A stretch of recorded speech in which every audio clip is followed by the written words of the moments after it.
বিমানে হরহামেশাই মাদক জাতীয় দ্রব্য চোরাচালানের খবর শোনা যায়, তেমনি সরীসৃপ বা বন্যপ্রাণী চোরাচালানের নজিরও কম নয়।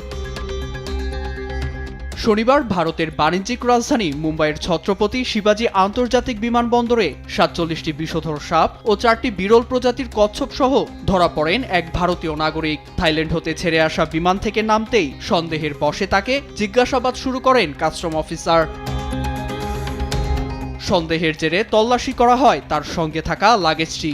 এতেই বেরিয়ে আসে 3টি স্পাইডার টেল ভাইপার সহ 44টি ইন্দোনেশিয়ান পিট ভাইপার প্রজাতির বিষধর সাপ। উদ্ধার করা হয় 4টি এশিয়ান লিপ প্রজাতির কচ্ছপ।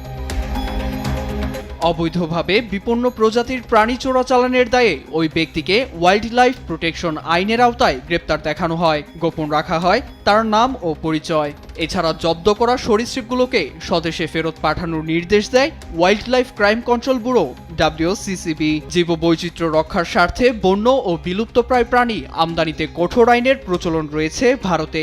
এতে সংশ্লিষ্ট নীতিমালা অনুসরণ করে এসব প্রাণী আমদানির আইন থাকলেও দিনকে দিন বেড়ে চলেছে চোরাচালানের প্রবণতা।